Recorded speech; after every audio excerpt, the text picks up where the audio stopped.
Halo, bismillahirrahmanirrahim. Assalamualaikum warahmatullahi taala wabarakatuh.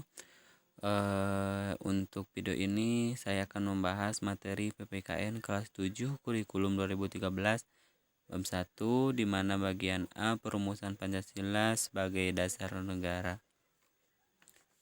Oke, untuk video ini saya akan fokuskan kepada perumusan Pancasila sebagai dasar negara.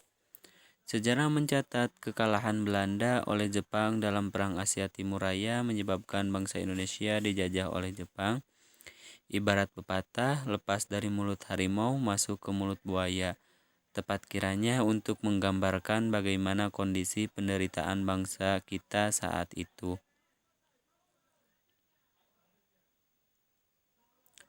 Penderitaan akibat pelaksanaan kebijakan tentara Jepang terhadap bangsa Indonesia diantaranya pelaksanaan kerja paksa, pengambilan paksa, dan pembudakan paksa.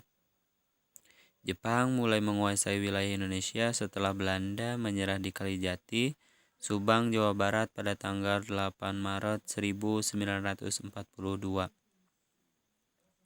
Kedatangan Jepang semula disangka baik oleh bangsa Indonesia. Untuk menarik simpati bangsa Indonesia, banyak semboyan yang dikumandangkan seperti Jepang Pelindung Asia, Jepang Pemimpin Asia, dan Jepang Cahaya Asia. Kenyataan sejarah menunjukkan bahwa Jepang tidak berbeda dengan Belanda, yaitu meneruskan penjajahan atas bangsa Indonesia. Kemenangan Jepang di Asia tidak bertahan lama. Pihak sekutu Inggris, Amerika Serikat, Belanda melakukan serangan balasan. Satu persatu daerah yang dikuasai Jepang kembali ke tangan sekutu. Pada pembangunan Jawa Baru tanggal 1 Maret 1945, Jepang mengumumkan pembentukan Dokuritsu Junbi Chosakai atau BPUPKI untuk menyelidiki usaha-usaha persiapan kemerdekaan. Janji Jepang membentuk BPUPKI direalisasikan pada tanggal 29 April 1945 bersamaan dengan hari ulang tahun Kaisar Hirohito. Secara resmi, BPUPKI dilantik oleh Jepang dengan anggota berjumlah 62 orang yang terdiri dari tokoh-tokoh bangsa Indonesia dan 7 orang anggota dari Jepang. Ketua BPUPKI adalah Dr. K.R. Terajiman Widoyodiningrat dengan 2 wakil ketua yaitu Issibangase Yoshio dari Jepang dan Raden Panji Suroso. BPUPKI mengadakan sidang sebanyak 2 kali, sidang resmi atau 1 kali sidang tidak resmi. Sidang resmi pertama dilaksanakan tanggal 29 Mei sampai dengan 1 Juni 1945 membahas tentang dasar negara. Sidang kedua berlangsung tanggal 10 sampai 17 Juli 1945 dengan membahas rancangan Undang-Undang Dasar. Sidang BPUPKI dilaksanakan di Gedung Chu Sang-in dan kini gedung itu dikenal dengan sebutan Gedung Pancasila. Dasar negara merupakan fondasi berdirinya sebuah negara. Ibarat sebuah bangunan, tanpa fondasi yang kuat tentu tidak akan berdiri dengan kokoh.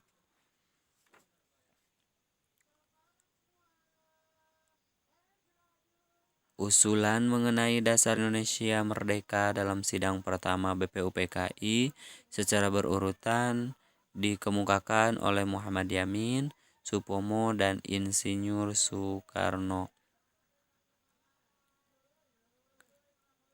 Pada sidang BPUPKI tanggal 29 Mei 1945, Mr. Muhammad Yamin mengusulkan secara lisan 5 dasar bagi negara Indonesia merdeka yaitu sebagai berikut: 1. Peri kebangsaan, 2. Peri kemanusiaan, 3. Peri ketuhanan, 4. Peri kerakyatan, dan 5. Keadilan sosial. Setelah selesai berpidato, Muhammad Yamin menyampaikan konsep mengenai dasar negara Indonesia merdeka secara tertulis kepada ketua sidang. Konsep yang disampaikan berbeda dengan isi pidato sebelumnya. Asas dan dasar Indonesia merdeka secara tertulis menurut Muhammad Yamin adalah sebagai berikut. 1. Ketuhanan Yang Maha Esa. 2. Kebangsaan Persatuan Indonesia. 3. Rasa kemanusiaan yang adil dan beradab. 4. Kerakyatan yang dipimpin oleh hikmah kebijaksanaan dalam permusyawaratan atau perwakilan. 5. Keadilan sosial bagi seluruh rakyat Indonesia. Selanjutnya, pada tanggal 31 Mei 1945, Supomo menyampaikan pidatonya tentang dasar negara. Menurut Supomo, dasar negara Indonesia merdeka adalah sebagai berikut. 1. Persatuan. 2. Kekeluargaan. 3. Keseimbangan lahir batin. 4. Musyawarah. 5. Keadilan rakyat. Supomo juga menekankan bahwa negara Indonesia merdeka bukanlah negara yang mempersatukan dirinya dengan golongan terbesar dalam masyarakat dan tidak mempersatukan dirinya dengan golongan yang paling kuat. Akan tetapi mengatasi segala golongan dan segala paham perseorangan mempersatukan dirinya dengan segala lapisan. Insinyur Soekarno pada tanggal 1 Juni 1945 menyampaikan pidato tentang dasar Indonesia merdeka adalah sebagai berikut. 1. Kebangsaan Indonesia. 2. Internasionalisme atau perikemanusiaan. 3. Mufakat atau demokrasi. 4. Kesejahteraan sosial. 5. Ketuhanan yang berkebudayaan. Setelah rapat yang cukup alot, disepakati rumusan konsep dasar negara yang tercantum dalam rancangan Mukhodimah Hukum Dasar. Naskah Mukhodimah yang ditandatangani oleh 9 anggota Panitia 9 dikenal dengan nama Piagam Jakarta atau Jakarta Charter. Rumusan dasar negara yang tercantum dalam naskah Piagam Jakarta tersebut dalam sidang PPKI tanggal 18 Agustus 1945.